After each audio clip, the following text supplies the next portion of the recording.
Parang nataranta kami nga pagdating namin nakita na namin nga apoy ng malakas. So talaga kung ano lang yung suot namin, yun lang ho talaga ang gamit namin. Sa tagal ng pagsisikap ng mag-asawa para lang may pundar, sa isang idlap lang, nawala talaga lahat. Wala kaming naisiblo na gamit.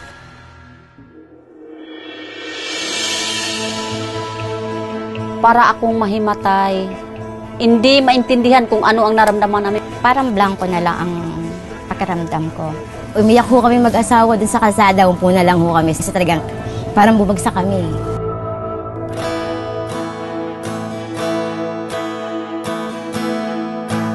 Laking gulat po namin nang dumating ang mga staff ng Pioneer na kami pala ay mabibigyan ng tulong sa aming mga nasunugan.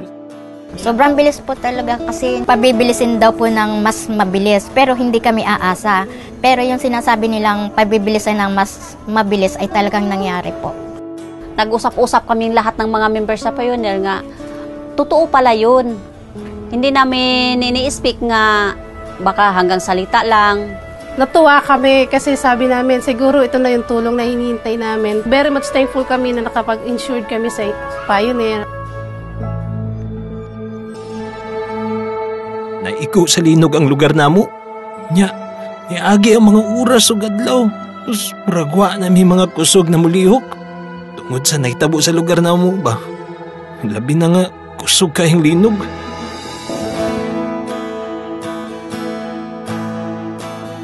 Unya, may tingabot na lalaki na taga-Pioneer Insurance ko na siya. Sulti na ako, uy sus, mayon ning abot mo dayon. Nalipay mi kaayo ba kay na-process unya, na-claim dayon na mo ang insurance ba?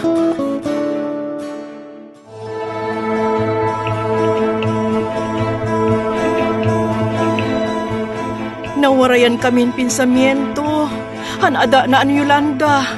Diri kami maaram kung ano na amon uunhon. Tapos, may ada di matunga taga Pioneer Insurance. Sa Pioneer, hangad namin na maging mabilis ang aksyon para matulungan agad ang aming mga kliyente. Napakahalaga sa amin na pumupunta dun sa field mismo para kami mismo makita namin yung sitwasyon at maunawaan namin kung ano pa talaga yung tulong na kailangan nila. Mao pa pag-abat nga ada na iti imo to pa diretso't bulig. Mabalik it diretsoy mit paglaom nga makakatindog ka ngahaw.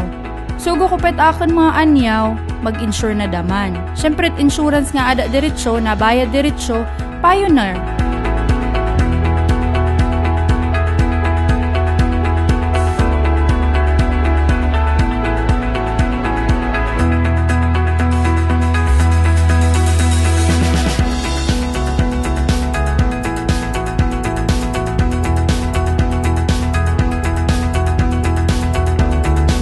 Ito na, magagawa na namin yung first step namin.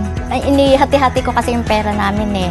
Naglagay ako sa kaunti sa negosyo, plus sa education ng mga anak ko, hati-hati talaga. Yung pinagamitan ko po sa perang nakuha ko sa Pioneer, pinagpatayo na namin itong bahay. Kaya ngayon, mag-uumpisa na naman, babangon para lang sa aming mga anak. Mag-member na lang tayo kasi hindi natin gusto masunugan eh. Pero just in case, alam natin may malalapitan tayo, meron tayong makukuha. Suporta.